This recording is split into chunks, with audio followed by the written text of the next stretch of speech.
Well, good morning to you and happy July 4th. On this Saturday morning, our devotion today is entitled Transforming Work. Excuse me, Colossians 3:23 and 24. Whatever you do, work at it with all your heart, as working for the Lord, not for human masters, since you know that you will receive an inheritance from the Lord as a reward. It is the Lord Christ you are serving. And that connects very well with yesterday's verse, 1 Corinthians 10:31, where we're told, do it all for the glory of God. Whatever it is you're doing, eating, drinking, whatever you do, Paul writes to the church in Corinth, do it all for the glory of God. Today, it is the Lord Christ you're serving, so obviously we should do our best. The gospel is the true story that God made a good world that was marred by sin and evil, but through Jesus Christ, he redeemed it at infinite cost to himself. So that someday, I should say, he will return to renew all creation, end all suffering and death, and restore absolute peace, justice, and joy in the world forever. The vast implications of this gospel worldview affect everything, and especially our work. Here's an example. Early in his career as a school administrator, our friend Bill Kurtz started to see that his gospel storyline, what the world should be, how it had gone wrong, and the hope for the future, gave him a better vision for education in poor inner city schools. Bill found that the gospel gave him a more comprehensive understanding of the problems facing the schools and a hope for redemption that incorporated some of the best practices of his field but did not idolize them.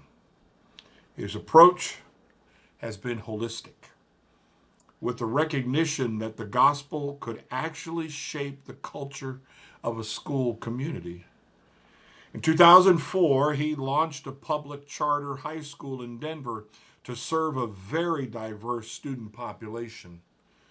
The school had seen amazing success. Every single senior in the school's history has earned a 4-year college acceptance.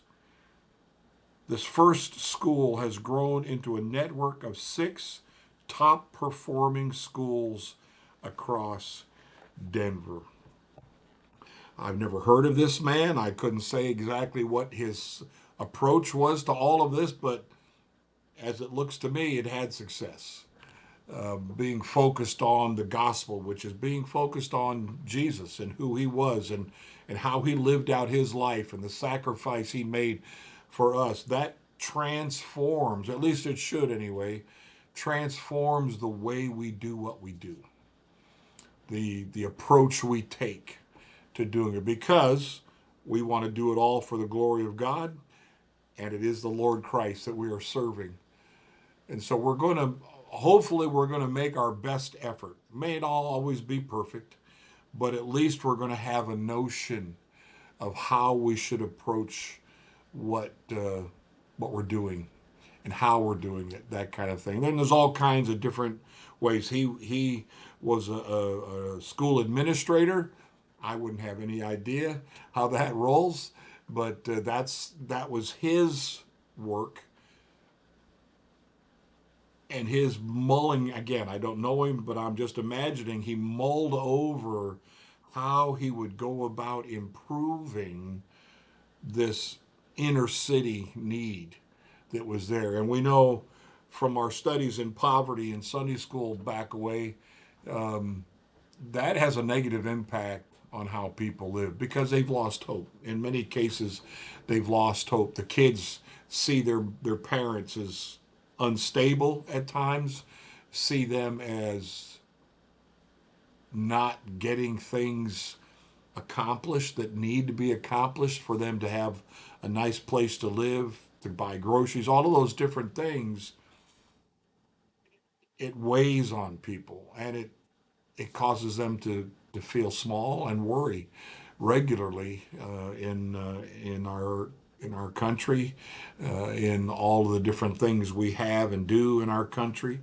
The school thing is certainly part of it. Education in poor inner city schools. It said in looking through this, Here's an example. Early in his career as a school administrator, our friend Bill Kurtz started to see that the gospel storyline, what the world should be, how it had gone wrong, which is an important key, and the hope for the future gave him a better vision for education in poor inner city schools. Bill found that the gospel gave him a more comprehensive understanding of the problems facing the schools and a hope for redemption that incorporated some of the best practices of his field but did not idolize them. In other words, he took a hint from other people. He was open to learning himself as a school administrator. I'm sure he had contact with a lot of other school administrators. Probably went to meetings and such, and they all compared notes about things. Maybe the one thing that he had, though, that they didn't have was that he understood.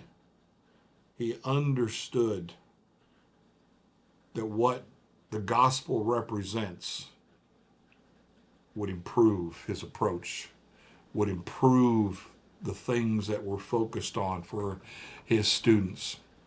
And I'm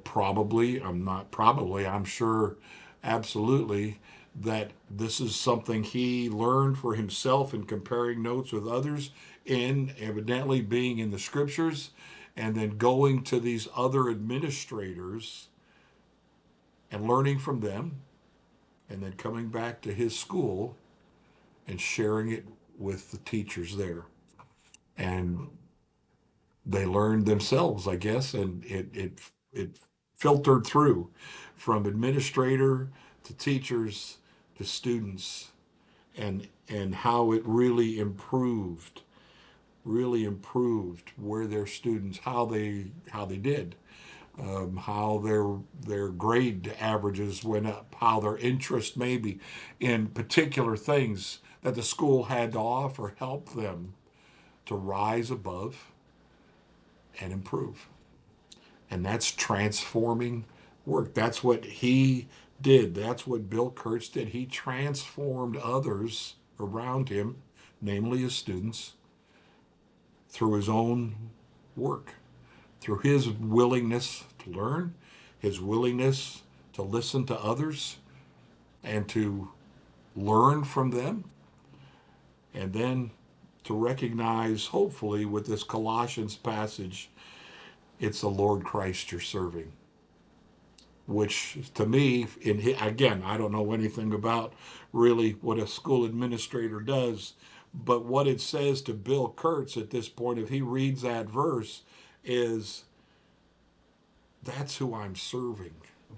That's why I need to do all I can for his glory, going back to 1 Corinthians 10:31, so that I can help my students, I can help my teachers to help my students to improve the education, to open their minds to other things that maybe their minds have not been open to before.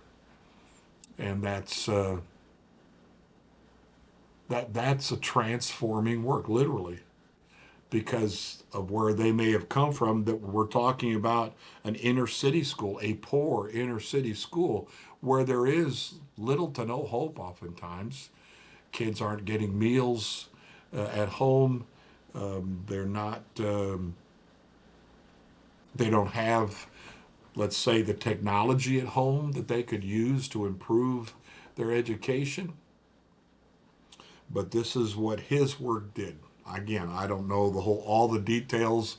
I wouldn't know what exactly would be the approach in all of this, but I do know from this devotion there was an amazing success rate. The school has seen amazing success.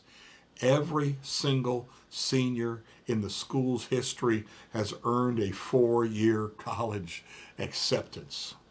This first school has grown into a network of 6 top performing schools across Denver. If that's not transformation, I don't know what is. So that's an encouraging one today. I mean, it's still on the work level, but it's not my work. But I am admiring his work, Bill Kurtz, and his willingness to do all he could do to improve the students, the teachers, and the way they approached their responsibilities, their work. And so that's a good. He's a good role model, I would guess, for other school administrators, and and for us too. We are serving the Lord Christ, so that means do all we can and do it as unto Him every day.